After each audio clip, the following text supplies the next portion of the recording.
Today we're visiting with Sylvia and Harry Postlethwait, longtime members of Hope United Methodist Church. Tell me how you first heard about this church. I think we were looking for a new church and started investigating and saw that they were meeting at the elementary school, Bellevue Elementary.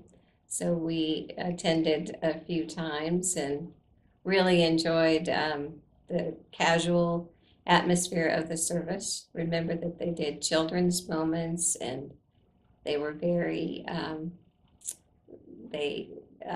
very close knit group, and we got involved probably the first time with the wreath making, and got to meet some of the people.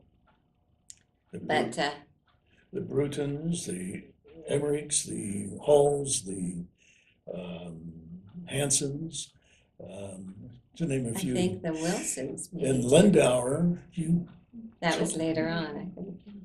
well, that's when she was at Littleton, Yes, we knew them and from that's how Littleton. you found out about But this. they were in our neighborhood. So these people we were living in Walnut Hills at the time, and these people were also living in Walnut Hills. So we got close with them. I think we even playing tennis with them at some time. And the Emmerichs had a dinner and invited us. But it was a smaller group and very, as I mentioned, close. And we just enjoyed it so much, and then realized that they were doing a building campaign, and we thought, well, this is nice because our children will be going to Cherry Creek High School and they'll get to know people that are in the neighborhood and stay close with them, and that did happen. But tell me what you remember about worshiping over at the middle school.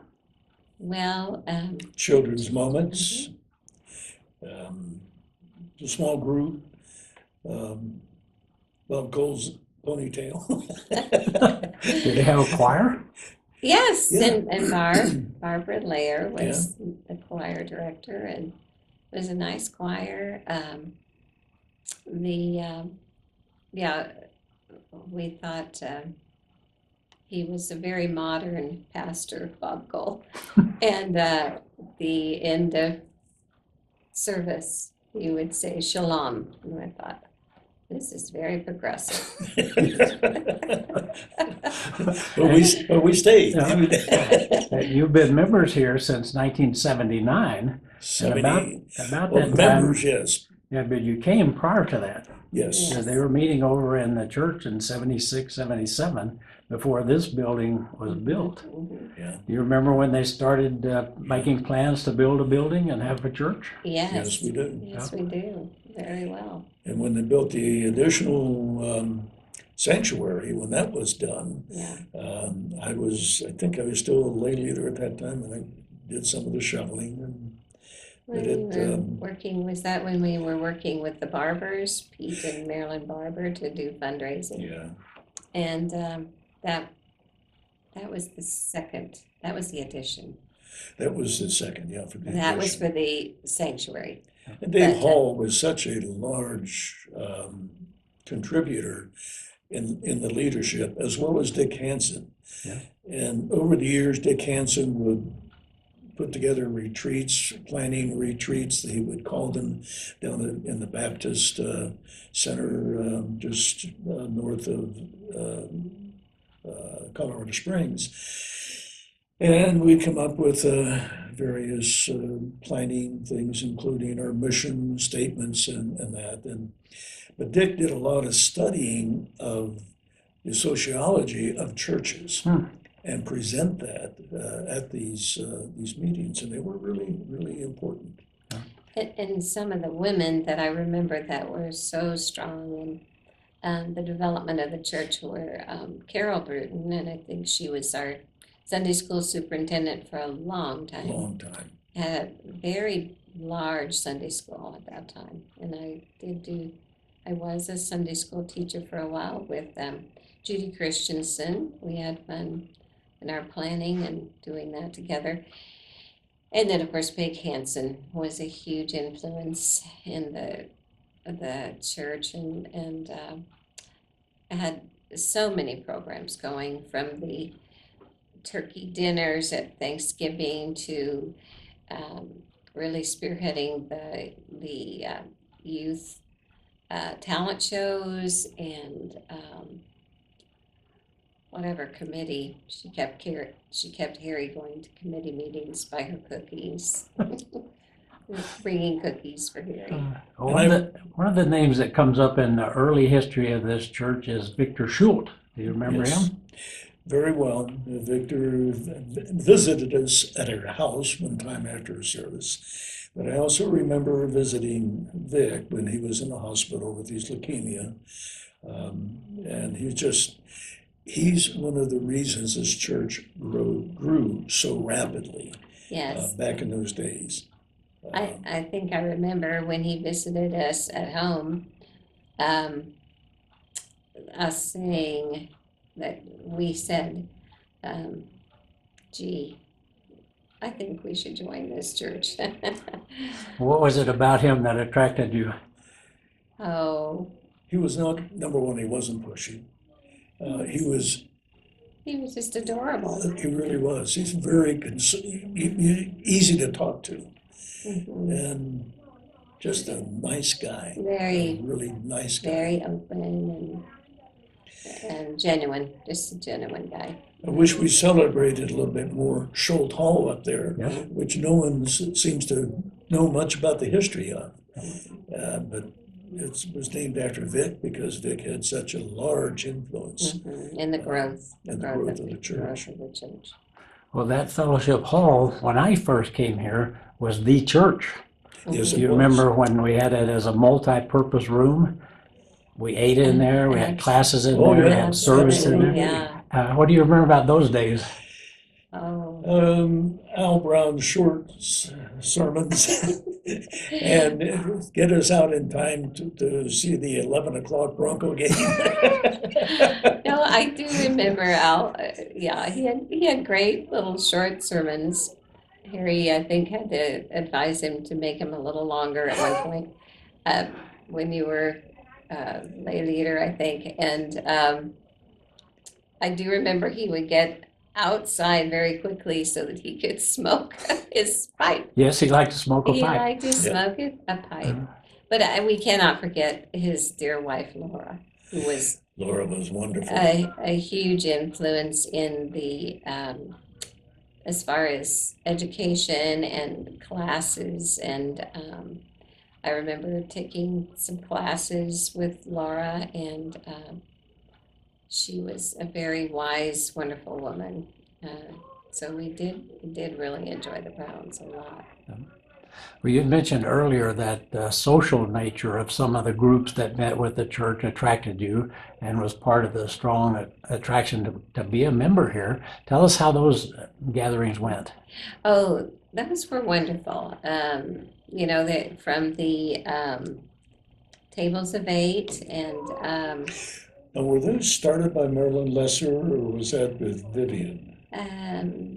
well, I don't know if they were called that with Vivian. I think what did we call it we were doing a neighborhood thing with Vivian Emmerich. The Emmerichs were instrumental in really doing a lot of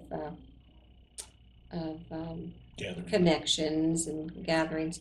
That was probably the first dinner we went to, was at the Emmerich's house. But then we did join Tables of 8 many years, and loved that. And then I do remember the other dinners. We had some fundraising dinners, and we had one at our house, which was featuring Michael Haynes was talking about The celebrity.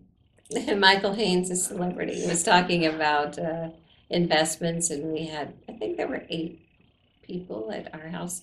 The Bledsoes had Peter Boyle. Peter Boyles, and Talk interesting talk show host. And the Forts had a wonderful Cajun dinner at their house, and served wonderful food. Mm. But those groups, of course, we can't forget the burrito dinners and all of the Thanksgiving dinners. The pancake It's breakfast. it's the Methodist thing. Enjoy people Gathering. around food. Yeah, Yes. Yeah. food is big at this church. Well, both of you have been involved in many different roles and served this church in different ways. Tell me some of the things that you've done for the church. Sylvia first. Oh, well, in 1981, we started the blood drive and joined with Southeast Christian Church. We're still doing the blood drive today. I was mentioning earlier to Charlie about one particular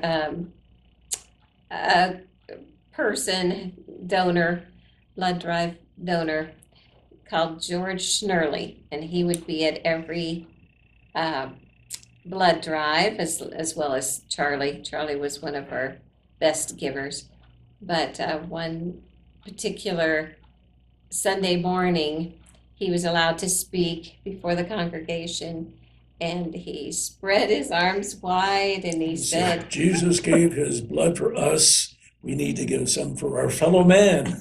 and that was our best sign up. We signed up over 50 people. So I remember that, education committee, mission team, and lots of other things, but primarily my mission for a long time was the blood drive. And Harry, you were the lay leader at more than one time and served in other committees. Mostly with Al, and I think I might have been a little bit with Vic Scholz as well. And a lot of people, because he was such a penguin from Pennsylvania, which is not where penguins are from, but the people are a little bit less relaxed there in that area. My parents are from the Ohio River Valley, right across from Pennsylvania. So I knew the type. And you were talking about Richard Vickery. I'm talking Yeah. about Dr. Vickery. Yeah, Dr. Vickery was a pastor here. Yes. Yes. Was that when you started the men's retreats? No, I started it with Al. And I forget the exact year, but the men's retreat started down at Temple Hills, which at that time was a Methodist camp that they owned down there near Woodland Park. And that's when the PSF, I can't even get it now, because Pine Sniffers. Pine Sniffers Spiritual Society. Secret Society. But Richard Lyon, our associate pastor at that time, and I were talking about it at a break, and came up. It's mostly Richard. He was such a thespian, and even when he moved to Aspen, he still was very active in acting. But so anyway, that's where that came from. And one of our best demonstrator was Jack Diekman, who would actually hop on the tree, grab a hold of that thing with his arms and legs, and sniff. But remember, it's a secret society, so I don't know Well, if that's you're giving okay. away This too is a much. spiritual thing. Yeah, Well, spiritual. But you have to understand that men's retreat doesn't seem to happen anymore. So the secret's out. Yeah, secret's out. Well, you mentioned earlier too that your children grew up in this church. Tell us some of those experiences. Oh, it was a wonderful place for our children, and they, from Sunday school on through junior high and high school, Sunday school with Charlie, and then the youth fellowship, and both of them remember Brad Maynard very well. And they went on mission retreats, missions, and Megan was recalling one to El Paso, and Juarez. They were very strong impressions, and it was a wonderful faith experience for our girls. Even they've carried it through to their adult lives and with their husbands and their children, bringing them up in churches and they're strongly involved. But Yes. they got a good start here at Hope. Good. Very good start. with guys like you. Yeah, Thank you. It was my pleasure. yes. Well, you mentioned Dr. Vickery. After Richard Vickery, Sam Day was appointed to Hope Church. Do you remember Sam Day? We do, but you know, I'd like to Absolutely. say one more thing about Dick Vickery. Okay. He, with Paul Smith as the choir director, would build a sermon around things like And musical. musicals like Man of La Mancha and Les Mis. I mean, it was a wonderful experience. So Dick was one of the few open to that sort of thing. Yeah. But Sam Day was Amazing. amazing. Yeah, another businessman become preacher. And sometimes I think maybe the connections there are just give them a little bit more of what life can be, We should be. We remember many of his sermons in 3 ways. Well, that's Vickery. No, that was Sam. But Sam also divided, but he didn't. Sam had these long sermon names. Titles, that's right. Titles. Yeah. Full sentence full. But yes, he would break it up in 3 parts, which was easier to recall later. And of course, when I had speech, that's what we learned was 3 main points, and you tell them what you're going to tell them, and you tell them, and you tell them what you told them. He would, our church grew amazingly, another amazing, but he, very, very large growth then. And we had to have 3 services, and so I don't even remember the congregation size at that time, but I do remember. About that time, it was, I think, 1,000 with constituents and everything, because Yeah, but, Dick Hansen had the figures on that. but it was a wonderful time of growth, and he was just everybody's friend, everyone's. He could touch so many people in his sermons. I do recall that he was not really excited about spending the money on the new kitchen, and Peggy Hansen just kept after him until she got it. That's It's a right. good thing she did. We can credit our kitchen to Peggy Hansen. Yeah. Well, we went through And a Antwerp. large expansion of members and then built a new congregation and built the Yes. additions to the fellowship hall that included this kitchen you're talking about. And one of the key people in that, I think I was chair at that time with Pete Barber. and he was the hired gun, as I think Dick Hansen referred to him, and came in and led the fundraiser for both the operation of the church and for the growth of the church. And Pete and Marilyn did a wonderful job of promoting that. And that's where the monies came from. So, After Sam Day left, we had joint pastors of John Lee and Margaret Rush Hankins. You remember those days? Absolutely. Yeah. I remember John's sermon. He would pick one little thing, and we'd had him at men's retreat a couple of times too. But he'd pick one little sentence out of the Bible, and my golly, he would just expand and expand and expand. You think, well, this guy's cerebral.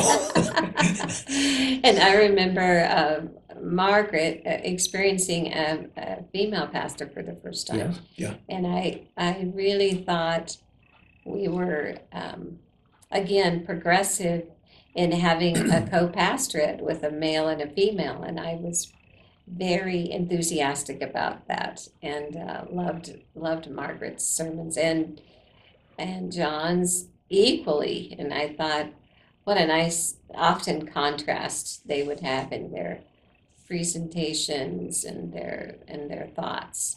And of course, we've been so fortunate to continue to have them on as educational leaders in the church. It's been a wonderful experience to have John for a while, off and on, and now, of course, Margaret continually. It's been amazing.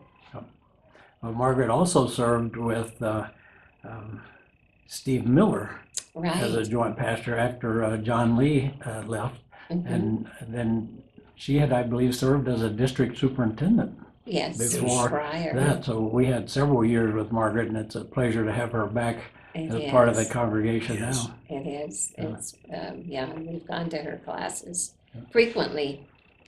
Well, tell me a little bit about what this church has meant to you and your family over the years. Well, it sort of meant everything. That's a found. Cut that out. It has, it's really, this is where we found our closest friends. Yeah, Um, it's been a foundation for us, as well as for the kids. You edit a lot of this out. no, this is an important part. It is. And from time to time, when they've had the minister conflicts, and, we've looked at, well, maybe we should move.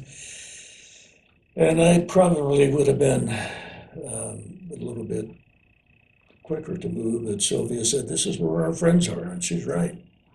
So We've always felt that church is a community, and church is the people. so the community has been our focus. It's been our central. I've noticed in writing Christmas letters, it's always about church. So that's where our activity has been, and we've loved it, and our children have loved it, and they've become people that we're very proud of. Could you think of just one thing that you did like about this church? Didn't? Or do like about this Oh, church? do like about this What's the church? best thing about this church? Oh, probably the people for me. The Yeah, people. the people. Um, It used to be donuts, but I haven't been eating.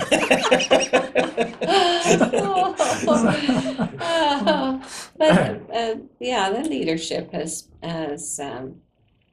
and the openness. I think you can feel comfortable in a lot of different paths that you pursue for your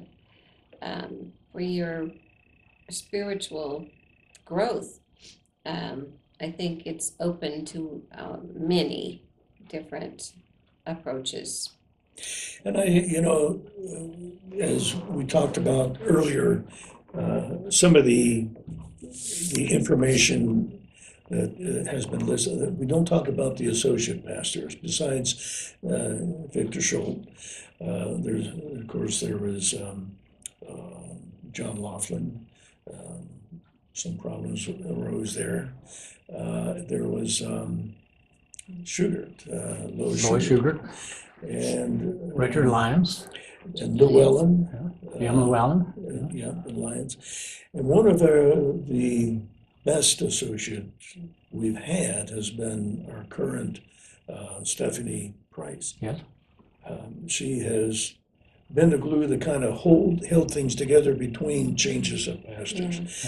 Yeah. And I think that maybe we need to have a little bit more emphasis Mhm. on that type of partnership Right. with the primary pastors.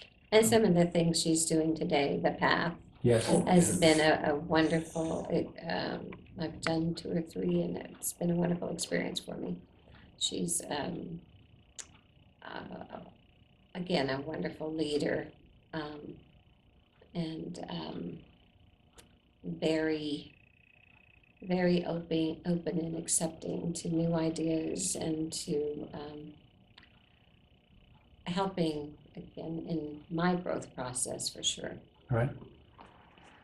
Well, we talked a little bit about things that have been involved in your life with this church over the last now 43 years. What would you like to see Hope do in the next 43 years? Oh, I would like to see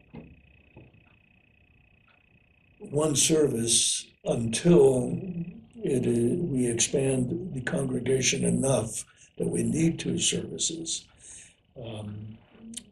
And, you know, I just feel that the fellowship that we get by having the congregation fill is important.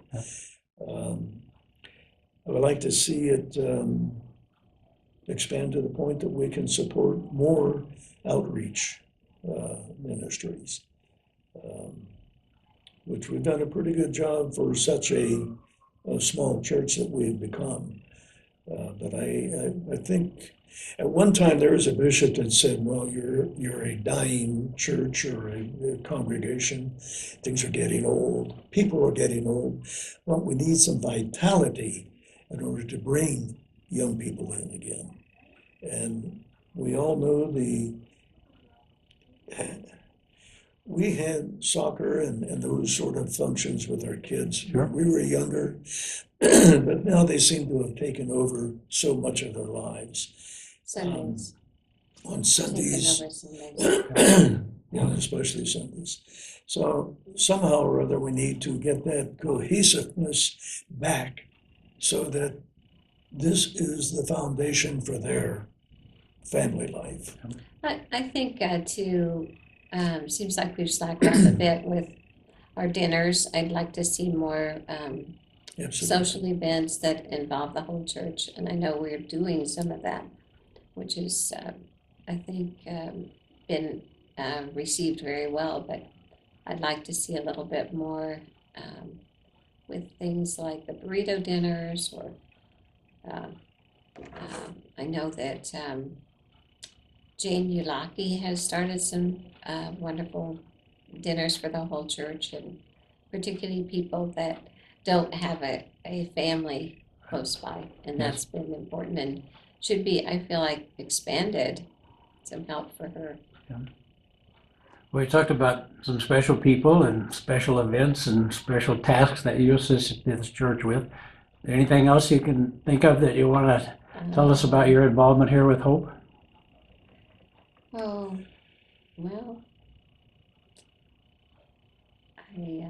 I think we've really explored it pretty deeply, and we'll think of things afterwards, Yes, Charlie. we always do. We'll think We of had a things nice that we should have discussion this said. morning around the breakfast table about memories, and she pulled out some booklets from the past, and Yeah, so that, you know, it was good for us to sit back and think about it and remember.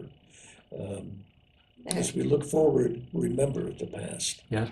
and again, the people that we have memories of, very Special people. special people, very special people have been involved with this church and continue to be. Yes. Well, thank you very much for sitting for this interview. I appreciate your time and certainly your contribution. Thank you, Charlie. And Charlie, I expect you to do the editing.